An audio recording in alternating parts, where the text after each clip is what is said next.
자, 오늘은 왕의 오심을 기뻐하라 하는 제목으로 말씀의 은혜를 나누겠습니다. 오늘은 종려주일입니다. 종려주일이 뭔가 하실 텐데요. 예수님께서 십자가를 지시기 위해서 예루살렘 성에 입성을 하실 때 예수님이 오신다고, 왕이 오신다고 많은 백성들이 종려나무 가지를 흔들면서 예수님의 입성을 축하했던 날입니다. 그것을 기념하는 절기인데요. 그리고 나서 한 주간 고난주간으로 우린 보내게 되죠. 예수님이 십자가에 달리시기까지 순환당하시고 어려움을 겪으셨던 것을 기념하는 주간으로 이 주간을 그래서 홀리 위크라고 부릅니다. 거룩한 주간, 성주간 이런 식으로 표현을 하는데요. 카톨릭 같은 경우는 이제 고난에 동참한다는 의미로 이렇게 뭔가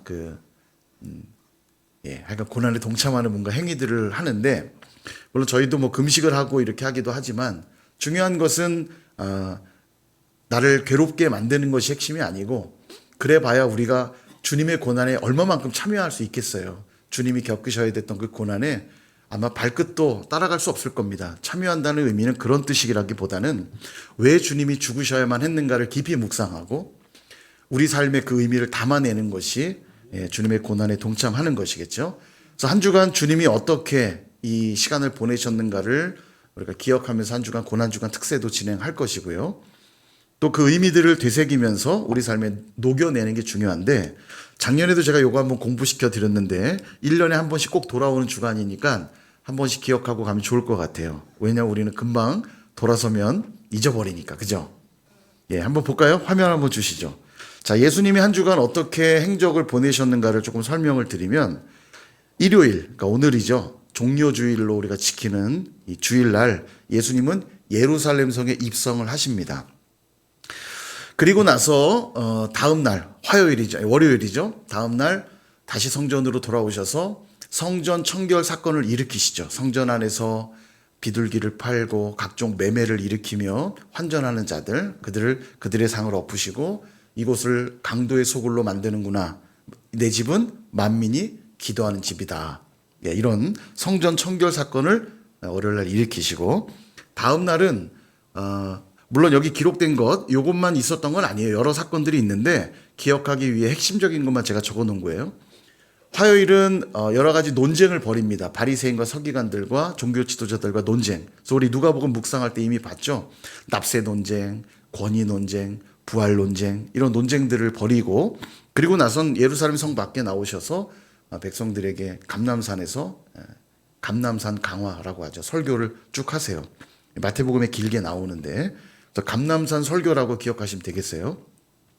그리고 이제 수요일은 이게 정확히 수요일인지는 물론 알 수 없지만 우리가 한 주간을 꼭 채운다는 의미에서 제가 보기에 수요일로 봐도 무방합니다. 성경은 구체적으로 딱 다음 날 이렇게 나오지 않기 때문에, 물론 이 옥합을 부어드리는 사건 전에 앞에 보면 6월절, 이틀 후면 6월절이라 이런 표현들을 가지고 이제 날짜를 산정한 건데, 여하튼 뭐 자세히 설명드리면 복잡해지니까 수요일은 베다니에 있는 나병 환자 시몬의 집에서 한 여인이 예수님께 옥합을 부어드리죠. 이것이 중요한 사건이라고 기록해 둔 것은 예수님이 이 여인을 보고 뭐라고 했냐면, 복음이 전해지는 곳마다 이 여인이 행한 일도 기억되리라 이렇게 말했거든요. 이 여인이 행한 일은 복음과 닮아 있다는 얘기예요. 그러니까 어디 가서든지 복음이 전해지는 곳엔 이 여인이 행한 일도 기억될 것이다 이 말이거든요. 예수님이 우리를 위해 목숨까지도 아낌없이 다 부어주셨잖아요. 그것을 기념하는 사건이고요. 더 나아가 이제는 우리가 예수님께, 날 위해 모든 걸 내어주신 예수님께 내 삶 전부를 내어드리며 살아야 되는 게 복음의 내용이죠. 그래서 옥합 부어드린 사건은 참 중요합니다. 그래서 여기에 세 번째 수요일 옥합 부어드린 사건을 기억하시고, 그다음 목요일로 넘어오면 목요일 저녁부터가 6월절이거든요. 그래서 이 목요일 저녁에 제자들을 모아놓고 세족식을 거행하시고 6월절 만찬을 행하시죠. 이게 이제 목요일 사건이고, 그날 밤에 감람산에 기도하러 가셨다가 체포당하시잖아요. 그래서 금요일로 넘어가면서부터는 순환을 당하십니다. 오늘 새벽에 본 것처럼 조롱당하고 또 욕을 먹으시고 매를 맞으시고 결국 십자가에 달려 돌아가시는 사건이 금요일날 벌어지죠. 9시에 십자가에 달리셔서 난 12시에 하늘이 어두컴컴해지기 시작하더니 오후 3시에 숨을 거두시게 됩니다. 예수님 십자가에서 돌아가시고, 토요일은 뭐냐면 예수님 무덤, 돌무덤에 안치가 되죠. 그리고 안식 후 첫날, 토요일이 안식일이니까 안식 후 첫날, 다시 또 주일이 됐을 때 예수님 부활하시게 됩니다. 이게 일주일간의 사건이에요. 정리가 되셨죠? 자, 그래서 이걸 우리가 기억하고 가기 위해서 제가 또 키워드를 만들어 왔잖아요. 작년에도 이거 외웠는데 기억 하나도 안 나죠? 까마귀 고기들을 너무 자주 드시기 때문에 그럴 수밖에 없습니다. 그래서 제가 새겨드리도록 하겠습니다. 예성, 감옥, 세수. 한번 따라해 보실까요? 예성, 감옥, 세수. 예성, 감옥, 세수. 예수님과 성령님이 우리 죄 때문에 감옥 가셔서 세수하신 거예요. 예, 연상기억법입니다. 이게 실제 그렇다는 게 아니고 연상기억법. 안 그러면 예수님이 세수하다 감옥 가셨다. 거꾸로 하면 문제 되니까. 예수님이 우리 죄 때문에 감옥 가셔서 세수하셨다. 안 까먹겠죠, 그러면? 해볼까요? 예성, 감옥, 세수. 자, 화면 치워주세요. 자, 우리 선일교회 성도님들 똑똑하기 때문에.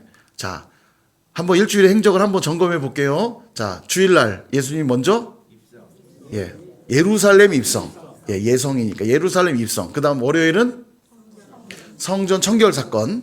그 다음에 화요일은 감이니까 감남산 설교. 자, 수요일은 옥합 부은 사건. 그 다음에 목요일은 세족식과 만찬. 예, 세족식과 만찬. 금요일은 순환 당하심, 십자가까지. 예성, 감옥, 세수. 한 번 더 시작. 예성, 감옥, 세수. 예, 한 주간 우리가 고난주간 특세로 보내면서 하루하루, 아, 오늘은 성전 청결 사건이 있었지. 그러면서 내가 성전이라 하셨는데 오늘 나를 어떻게 거룩하게 드릴까? 우리가 깊이 묵상하는 날로 보내시면 되고요. 하루하루를 그렇게 묵상하시라고 제가 이제 외우도록 알려드린 거예요. 예, 정신없이 보내지 마시고 한 주간 왜 주님이 고난당하셔야 했고 왜 주님이 십자가에 돌아가셔야 됐는가를 하루하루 묵상하면서 보내시고, 특별히 특세가 진행되니까요, 주님의 고난에 또 동참하는 마음으로, 주님의 그 십자가의 의미를 살아내는 마음으로 꼭 새벽에 나오셔서 기도하심으로 하루하루 묵상함으로 보내신다면 이번 한 주가 진정한 홀리 위크, 거룩한 한 주가 될 줄로 믿습니다.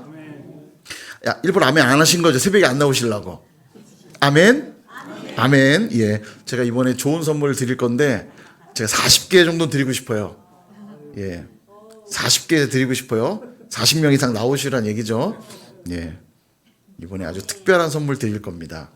예, 부활주일에만 받으실 수 있는 특별한 선물 기대하셔도 좋습니다. 근데 선물 때문에 나오라는 뜻이 아니라는 건 아시죠? 예, 선물이 아니라 은혜에 힘입어. 예. 자, 오늘은 그렇게 홀리위크의 문을 여는 종료주일인데요. 예수님께서는 갈릴리 중심으로 사역을 해오시다가 6월절 절기에 맞춰 예루살렘 성으로 제자들과 함께 올라오십니다. 그리고 6월절 주간에 맞춰 예루살렘에 입성할 때 제자들에게 나귀 새끼를 끌어오라 명령하시고는 그 나귀를 타고 입성을 하세요. 수많은 사람들이 예수님 주변으로 모여들기 시작했습니다. 왜냐하면 오래전부터 나사렛에 대단한 분이 있다는 소문을 들었는데 그분이 6월절에 맞춰 예루살렘에 오셨다는 거예요. 그분은 병자들도 고치시는 분이고 기적을 행하시는 분이고 그분의 가르침은 어떤 랍비보다 훌륭한 그런 분이라고 소문이 들렸던 거죠. 구약에 예언되어 있던 메시아가 드디어 오셨구나. 이 기대감이 컸고 그래서 그분을 보기 위해 많은 사람들이 모여들었습니다. 6월절이기 때문에 6월절은 반드시 성전에서 예배하게 되어 있거든요. 그러니까 얼마나 많은 이들이 모였겠어요. 그래서 주님이 입성할 때 사람들이 자신들의 겉옷을 벗어서 길에 깔며 예수님께 존경을 표합니다. 그리고 종려나무 가지를 흔들면서 호산나 주의 이름으로 오시는 이여 호산나 이렇게 찬양을 불렀어요. 호산나라는 뜻은 이제 구원하소서 이런 뜻이거든요. 메시아가 오셨으니 외치는 거예요. 호산나 우리를 구원하소서. 한번 제가 이야기를 쭉 드렸는데 상상을 한번 해보세요. 얼마나 기대가 되고 흥분되는 상황이었겠어요. 그들이 메시아가 오셨다고 확신할 수밖에 없는 이유가 있었습니다. 바로 오늘 여러분이 읽으신 스가랴 9장 9절 말씀 때문인데 같이 한번 읽어보겠습니다. 시작. 시온에 따라 크게 기뻐할지어다. 예루살렘에 따라 즐거이 부를지어다. 보라 내 왕이 내게 임하시나니 그는 공의로우시며 구원을 베푸시며 겸손하여서 나귀를 타시나니 나귀의 작은 것 곧 나귀 새끼니라. 아멘. 500년 전 스가랴라고 하는 선지자를 통해서 하나님 말씀 주신 거예요. 왕이 곧 임하실 건데 그 왕은 뭘 타고 오셔요? 나귀 새끼를 타고 오신다는 거예요. 여러분, 왕이 나귀 타는 거 보신 적 있으세요? 왕이 나귀를 탈 리가 없잖아요. 이 나귀는 성질이 아주 고약해서 길이 잘 들지 않는 동물이어서 주로 짐을 싣거든요. 하물며 왕이 갈 땐 뭔가 이 백마 타고 오셔야죠. 어떤 왕이 나귀를 타겠, 그것도 나귀 새끼를 타겠어요. 근데 말씀에 이렇게 예언이 되어 있었고 예수님이 들어오시는데 뭘 타고 들어오세요? 나귀 새끼를 타고 들어오시는 거예요. 그러니 500년 전에 예언되어 있던 그 말씀을 아는 사람들은 얼마나 기대되고 흥분됐겠어요. 드디어 약속한 그 왕이 오시는구나. 이 왕이 로마를 박살내 주실 것이고 주변 나라들을 다 제압한 다음 다윗 시대보다도 더 영광스러운 나라를 세워주시겠구나. 이 기대감에 충만하니까 겉옷을 깔고 종려나무 가지를 흔들며 호산나, 이제 우리를 구원해 주십시오 외치고 있는 거예요. 이런 기대를 할 법한 게 이 스가랴 선지자가 말씀하셨던 그 배경은 이렇습니다. 바벨론, 악한 나라 바벨론이 남유다를 완전히 멸망시켰거든요. 성전을 완전히 다 박살냈습니다. 그렇게 포로로 잡혀갔는데 하나님의 은혜로 70년이 지나서 다시 그 땅으로 돌아오게 되죠. 돌아와서 가장 먼저 한 일은 성전을 재건하는 일이었습니다. 열심히 성전을 재건했지만 주변의 이방 나라들과 반대 세력들이 성전 재건을 반대해요. 괴롭힙니다. 방해를 합니다. 결국 성전 재건이 중단되게 되죠. 그래서 하나님 이때 학개와 스가랴 선지자를 보내셔서 하나님 말씀하세요. 성전 재건을 독려하는 말씀을 주시고 거기다 얹어서 이제 메시아가 오게 될 것인데 회복이 일어나게 될 것이다. 그런 예언의 말씀도 주십니다. 그러니까 스가랴 예언의 말씀을 이렇게 종합 정리해 보면 악한 나라 바벨론을 박살내 주셔서 유대인들이 고향으로 돌아올 수 있게 되었고 성전 재건을 시작했으나 반대 세력에 의해 중단이 되었지만 다시 성전 재건을 이루게 해주셨고 마지막 세 번째, 이제 메시아가 오셔서 온전한 회복을 주신다는 거예요. 그러니 이 스가랴가 예언한 대로 나귀를 타고 입성하는 예수님을 보면서 와, 드디어 옛날 그때처럼 악한 나라 로마를 박살내 주실 것이고 우리의 성전을 완전히 온전하게 세워주실 것이고 이 나라를 영광스러운 하나님의 나라로 만들어 주실 메시아가 오시는구나 라고 하는 기대가 부풀어 올라올 수밖에 없었던 거죠. 어쩌면 이런 기대는 우리에게도 늘 있는 기대일 것입니다. 예수님이 우리 삶의 왕으로 임재하실 때 우리 삶의 피로들을 채워주실 것이고 우리 삶의 소망하는 일들을 이루어 주실 것을 우리도 기대하게 되겠죠. 물론 맞고 기대할 일들입니다만 여기서 더 중요한 건 나의 기대가 아니에요. 여기서 또 중요한 건 하나님의 기대가 무엇인가. 이게 훨씬 중요한 거죠. 보세요. 예수님을 왕으로 인정하면서 환호하고 종려나무 가지를 흔들며 외쳤던 그들이 불과 일주일도 되지 않아서 저 예수를 십자가에 못 박으라, 못 박으라, 못 박으라. 성난 군중으로 바뀌었다는 사실입니다. 왜 그럴까요? 왜 왕이 오셨다고 기뻐했던 자들이 채 일주일도 안 돼서 저 사람을 십자가에 못 박으라고 외쳤을까요? 자신들의 기대와 달랐기 때문이에요. 왕으로 등극해서 로마를 박살내 주실 메시아를 기대했는데 너무 무기력하게 잡혀서 아무것도 하지 않는 그를 보니 저 사람은 우리의 메시아가 아니야. 그러니 저런 왕은 필요 없으니 십자가에 못 박아라 외치고 있는 겁니다. 여러분, 분명히 예수님은 메시아로 오셨습니다. 그러나 내 뜻이 더 중요해지니까 진짜 메시아가 왔음에도 알아보지 못했을 뿐만 아니라 거부하고 밀어내고 죽이는 자리까지 가더란 말이죠. 여러분, 이게 무서운 겁니다. 내 기대가 커지고 내 관심이 더 커지게 되면 하나님의 기대와 하나님의 뜻이 보이지 않는다는 겁니다. 하나님이 분명하게 보여주셔도 이미 나의 기대와 나의 관심이 커진 이상 하나님의 뜻이 보이지가 않는다는 거예요. 그러면 하나님의 뜻과 기대는 무엇일까? 10절을 볼까요? 내가 에브라임의 병거와 예루살렘의 말을 끊겠고 전쟁하는 활도 끊으리니 그가 이방 사람에게 화평을 전할 것이요 그의 통치는 바다에서 바다까지 이르고 유브라데 강에서 땅끝까지 이르리라. 아멘. 아까 9절에서 뭐라고 했냐면 왕이 올 건데 나귀 새끼를 타고 올 것이다. 그 온 왕이 뭘 하냐? 에브라임 병거와 예루살렘의 말을 끊을 것이고 전쟁하는 활도 끊어서 화평을 전할 것이래요. 화평을 전할 것이다. 이게 무슨 얘기냐면 오실 왕이 하실 평화는 어떤 평화냐면 폭력, 힘으로써 이루는 평화가 아니라 전하신다고 그랬죠. 말씀으로 이루는 평화이고, 또 이방에게 화평을 전한다는 얘기는 유다를 위해서 오신 분이 아니라 이방, 즉 모든 민족을 위해 오신 분이라는 그런 메시지를 하고 있는 거죠. 여러분, 오래전에 이스라엘 백성들을 애굽에서 불러내실 때도 하나님은 불러낸 목적을 이렇게 말씀했어요. 너희들이 특별하고 내가 너희들만 사랑할 거야 가 아니라 내가 너희를 제사장 나라 되게 할 것이다, 이렇게 말했거든요. 그러니까 내가 너희를 먼저 불러낸 것은 너희만 특별히 사랑해서가 아니라 너희들을 통하여 모든 민족에게 내가 바로 너희들의 하나님이라는 걸 알게 하려고 너희를 먼저 불러낸 것이다, 이렇게 말씀하신 거예요. 그 목적을 이루시려고 아들 예수 그리스도까지 우리에게 보내주신 거죠. 근데 이걸 깨닫지 못했기 때문에 그들은 잘못된 선민사상에 사로잡혀 있었고 자신들의 기대와 자신들의 생각으로 충만하니까 하나님이 갖고 계신 이 거룩한 뜻과 의미들을 깨닫지 못하고 예수님을 십자가로 몰아내는 어리석은 결정들을 한 겁니다. 그래서 11절에 이런 말씀도 하세요. 또 너로 말할진대 내 언약의 피로 말미암아 내가 내 갇힌 자들을 물 없는 구덩이에서 놓았나니. 구원했다는 뜻이죠. 무엇으로 구원했냐면 너의 언약의 피 때문에 내가 너희를 건졌다, 이 뜻이에요. 내 언약의 피 때문에 내가 너희들을 구원했다, 이런 말입니다. 화평케 하셨다는 얘기예요. 언약의 피는 그럼 뭐냐?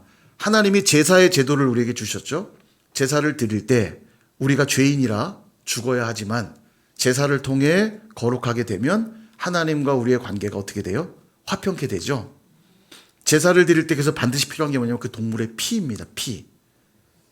언약의 피는 지금 그 피를 말하는 거예요. 너희들이 동물을 끌고 와서 거기에 너의 죄를 전가시키고 그 동물을 제물로 드릴 때 그 피를 보고, 그 언약의 피를 보고 내가 너희들의 죄를 사하고 너희들과 화평케 되었다, 이 말입니다.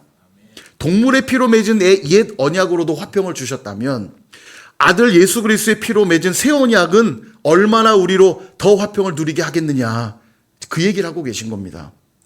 그러므로 13절 내가 유다를 당긴 활로 삼고 에브라임을 끼운 화살로 삼았으니 시온아 내가 내 자식들을 일으켜 헬라 자식들을 치게 하며 너를 용사의 칼과 같게 하리라. 아멘. 내가 너희를 용사의 칼과 같게 할 것이다, 이렇게 말씀하는데 더 정확하게 표현하면 내가 용사가 되어서 너희를 통해 싸울 것이다, 이렇게 말씀하고 있는 거죠. 유다를 활로 삼고 에브라임을 화살로 삼는다 했으니까 이스라엘 백성들이 오해할 만도 합니다. 아, 로마를 박살내 주시겠구나, 이방 나라들을 박살내 주시겠구나, 싸운다고 했으니까요. 근데 여러분 잘 보세요. 여기 지금 용사가 누굽니까? 여기 보세요. 유다를 활로 삼고 에브라임을 화살로 삼아서 싸우시는 분이 누구예요? 하나님이 싸우신다는 거죠. 그러니까 이 싸움은 내 방식으로 싸우는 싸움이 아니라 하나님의 방식으로 싸우는 싸움이라는 거예요. 하나님이 용사시니까. 그죠? 특별히 그 싸움은 어떤 싸움이냐면 화평을 이루는 싸움이라는 거예요. 화평을 이루는 싸움. 화평을 주러 오시는 거니까. 즉 앞서 언약의 피를 말씀하신 것처럼 이 화평은 무엇으로만 이룰 수 있냐면 피 흘림으로서만 이룰 수 있는 화평이라고 말씀하셨죠. 그러므로 예수 그리스도의 피 흘림을 통해서 화평을 이루시겠다는 겁니다. 주님이 그걸 위해 오셨다는 거예요. 그게 하나님의 싸움의 방식이고 하나님의 뜻이라는 겁니다. 만약 힘으로 평화를 이루는 것이 하나님의 뜻이었다면 당연히 예수님은 로마를 박살 내셨겠죠. 그러나 주님은 그렇게 하지 않으셨어요. 그게 하나님 뜻이 아니기 때문입니다. 주님이 어떻게 하셨나 잘 보세요. 겸손하셔서 낙이 새끼를 타고 입성하셨죠. 십자가에서 피 흘려 죽으시는 방식으로 하나님이 약속한 그 화평을 이루어내신 겁니다. 주님이 바로 그 싸움을 하신 거예요. 용사가 되셔서 피 흘림의 싸움을 하신 거예요. 우리에게 뭘 주시려고요? 화평을 주시려고요. 이때 사용하는 무기가 뭐냐면 유다를 활로 삼고 에브라임을 화살로 삼겠다고 그러셨죠. 용사이신 하나님이 당신의 백성들을 활과 화살로 삼아 싸우시겠다는 겁니다. 그러므로 무기된 저와 여러분은, 우리는 하나님의 무기 아닙니까? 오늘도 내 방식으로 싸워서는 안 되고 나를 무기 삼아 싸우시는 하나님의 방식으로 싸워야 된다고 얘기하고 계시는 거예요.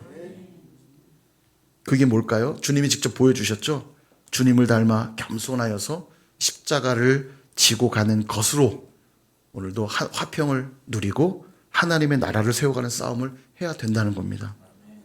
근데 자꾸 우리는 내 방식으로 싸우려고 하니까 종려나무 가지를 흔들며 왕의 오심을 기뻐한다고는 해놓고는 언제든지 내 뜻과 달라지면 십자가에 못 박으라고 외치고 있는 것입니다.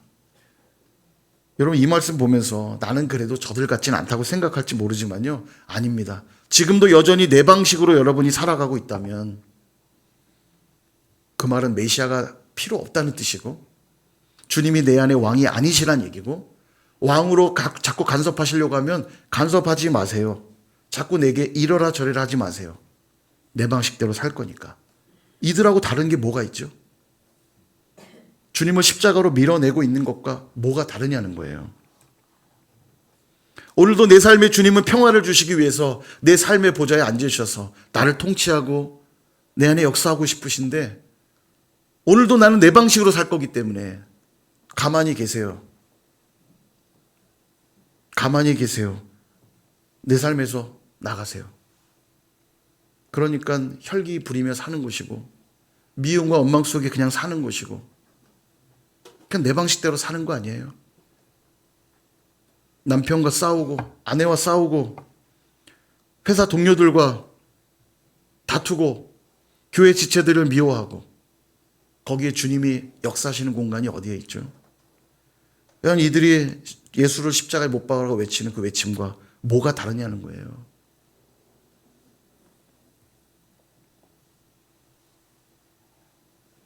하나님의 방식으로 싸워야 합니다. 그리고 그렇게 싸우는 자들이 얼마나 영광스러운지를 16절과 17절은 이렇게 말해요. 16절을 먼저 보세요. 이날에 그들의 하나님 여호와께서 그들을 자기 백성의 양떼같이 구원하시리니 그들이 왕관의 보석같이 여호와의 땅에 빛날 것이다. 여러분 보석, 여러분 집에 보석이 많으니까 이게 감동이 별로 없으실지 모르지만 이게 이 땅의 언어로 표현하려니까 가장 귀한 거를 들이댄 게 보석이에요. 그때 당시는 보석이 얼마나 귀하겠습니까? 여러분 집에 보석이 많으시죠? 그러니까 이게 별로 애에게 보석? 뭐 그러실지 모르겠지만 여기 보석은 가장 귀한 것이라 보시면 돼요. 하나님이 보석같이 빛나게 하시겠대요. 하나님의 방식대로 싸우는 자들을 향하여. 17절 그의 형통함과 그의 아름다움이 얼마나 큰지 청년처럼 처녀처럼 강건하게 될 것이다. 형통하고 아름답게 될 거래요. 어떤 자들에게요?